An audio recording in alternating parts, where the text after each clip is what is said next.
خدا هستند. کلمه لعن کلمه ساده نیست. کلمه لعنت دور از رحمت خدا، گرفتار در عذاب خدا هست. بنابر قاتل ها، آدم کشا در لعنت خدا گرفت. والله توبه قاتل قبول نیست.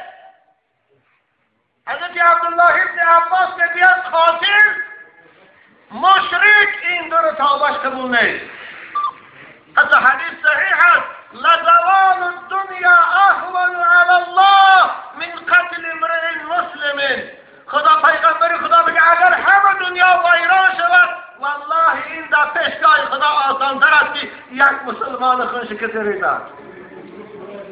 چطور برای خاطر هیچ جایی که گپ نیست این جوان مردها را غرمت کردیست، این جوان مردها را از حیات بینصیب کردیست. بنابر خداوند قصاص فرض کرده است. ولکم فی القصاص حیات یا اولی الالباب. خدا میگه کسانی عقل داره، قصاص در شما فرض است. وقتی که برای شخص را بیگناه کسی کشت، اگر 20 نفرم یک جایی کشند، همون 20 نفر باید کشته شوند. قصاصی حکم مقدس اسلام است. ولهم عذاب. خدا میگه برای این آدم کشا عذاب دردناکی خار کننده در روز قیامت آماده است. آی چه انصاف است عزیزان. ما یک جوان که 20 سال و 25 سال بابا وای میرسد، پدر و مادر او را تا این سن برساندن، چه زحمت ها کشیدن، چه رنج ها کشیدن به این آرزو که فقط در وقت پیری من اینا میبینند از دست ناخلف به هیچ چی کشته شود مگر این علم آور نیست. آی جوانایی که در راستی ها کار میکنید، مرگ به شما که بجای آن که شما یکدیگر تا پشتیبانی کنه، با یکدیگر دوستی کنه، یکدیگر تا خودتان تاجیکا میکنه، مرگ به شما بارید تاجیک، مرگ به شما بارید جوان مرد پهلوان. شما باید تاجیک پشتیبانی کند. بالای تاجیکی شما مسلمان هستید، شما هم ملت و هم وطن هستید، نخواهد که یکدیگر تا بکشید.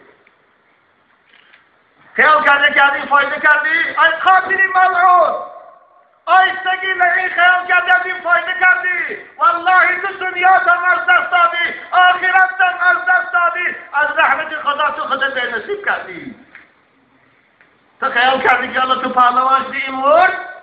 نه، شاید این شهید شد. والله که من قتل دون مالی فهو شهید. پیغمبر میگه کسی برای خاطر مالش آبروش کشته شد، اما وای به حال تو که تو پیشگاه خدا فقط جواب میدی. بنابراین عزیزان من این خیلی مصیبت. البته فرصتی من نکرد، تنگ از تابوت آمده است. من از این لحظه استفاده برده برای یوسف و احمد یوسف و خاننگیش و برای آکاش در این مصیبتی وزنینی البته دیگر سوز تعزیه عرض میکنم.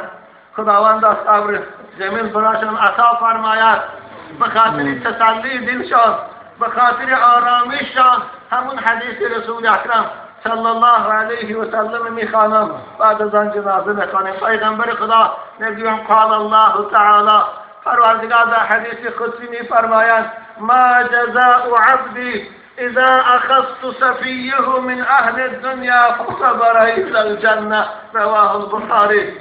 پاداش پدر و مادره که فرزندی دوست داشتی او را از پیشش گیرم، با مرگ باید سبب در این مصیبتی من صبر کند، مکافات جنت است. محمد قادر عزیز، البته مصیبتی وزنی برای خاندان شما آمده است، لیکن از خداوند میخوام که ما را در این مصیبت صبر جمیل دید و باقی مانده فرزنداتان با عمر دراز است. مکافات این مصیبت برایتان همسر خداوند از جنت جاودانش نصیب انشاءالله. او شهید است. بالا اینکه هم با تیر دشمن کشته شد، هم در غریبی از پدر و مادر شاید او چی لحظه های در اون لحظه های آخری جان سپاری داشت.